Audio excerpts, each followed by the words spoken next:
defeito ele não é exatamente complexo, né, mas isso é para a gente ver que, nem sempre o código de falha ele dá uma direção, dá um componente exato, né. Esse defeito, o carro chegou na oficina, luz de injeção acesa, o proprietário não veio de uma manutenção, não veio de uma outra oficina, nada do gênero, né.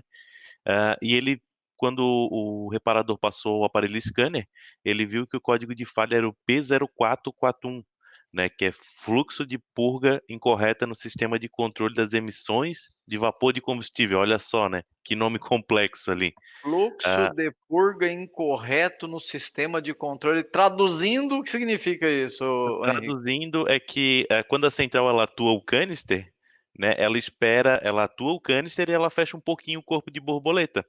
E através do MAF ou do MAP, dependendo do que o carro tem, né, ela vai calcular, qual foi a depressão, quanto de ar entrou pelo canister. Então ela vai Uhum. dizer assim: "Ah, eu vou fechar um pouquinho o corpo de borboleta, vou abrir o canister e aí o MAP ou o MAF, né, tem que ficar entre tanto e tanto", e estava ficando fora dessa faixa. Então Então, assim nesse caso, a central estava percebendo que mesmo abrindo a eletrovalve do canister, o fluxo estava baixo, tipo, como se a exatamente. eletrovalve do canister estivesse entupida, né, uma coisa assim, né? Exatamente. Então, aí o reparador ficou um pouco confuso, não sabia exatamente qual a linha seguir, se ele ia para o tanque, se ele ia para a linha do canister, se ele trocava o eletroválvula do canister, né, que é o que normalmente o pessoal acaba fazendo por primeira etapa ali, né, que que não é o ideal, né. Então a gente partiu primeiro para explicamos, fizemos um apanhado geral do que era a falha, né, falamos que poderia ser tanto uma questão de obstrução da tampa do tanque de combustível, uma obstrução da linha, uma obstrução do filtro de carvão ativo, poderia ser, um Começaram a problema investigar tudo, né? um problema na eletroválvula, enfim, tem N possibilidades ali, né, de o que está gerando essa falha. E como é um carro que ele tem um valor, qualquer componente ele tem um valor agregado muito alto, né, Uhum. então o ideal, como em todos os carros, não só um carro, que tem um valor agregado alto, mas todos os carros, o ideal é sempre, afunilar o máximo possível, acho encontrar o ponto de defeito para depois, fazer o reparo, fazer a troca do componente, né. Então o que que o reparador fez?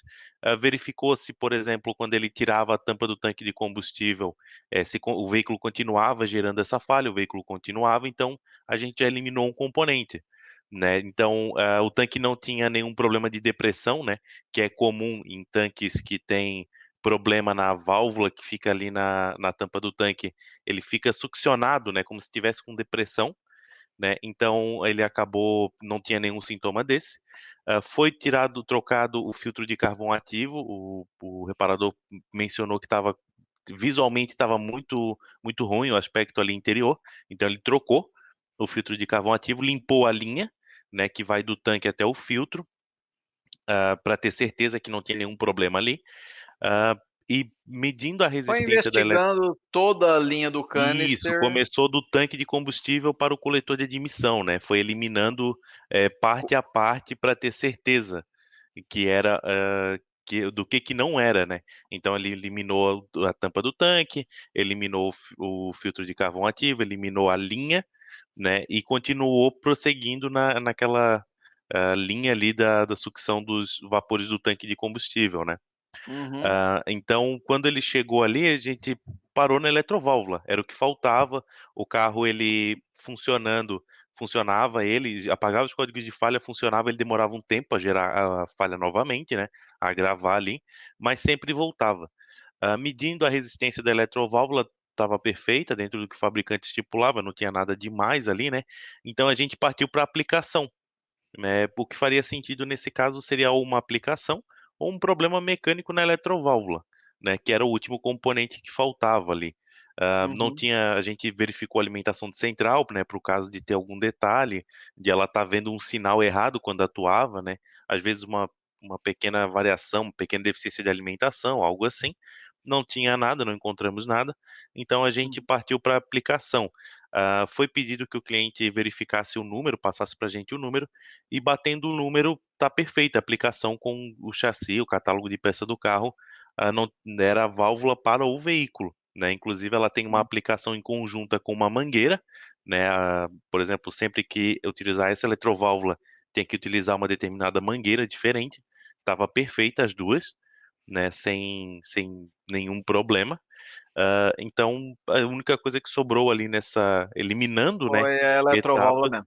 justamente, trocando a eletroválvula, uma peça original, demorou 3 dias para vir da concessionária, né, o que é estranho, né, uma eletroválvula de canister demorar tanto tempo, né, para ter a pronta Ah, algo mas que isso é um deveria ser pronta problema entrega, né. sério no dia a dia da oficina, né. Sim. Depois desse tempo, ele montou, o carro parou de gerar falha, né. Então, Sim. realmente era uma obstrução mecânica, não sei se por uma questão de construção, um entupimento da linha que acabou parando dentro da eletroválvula, uma sujeira, alguma coisa É, assim. válvula do câncer costuma dar umas pegadinhas fortes, né, Sim, então na sim. dúvida a gente às vezes isola para ver.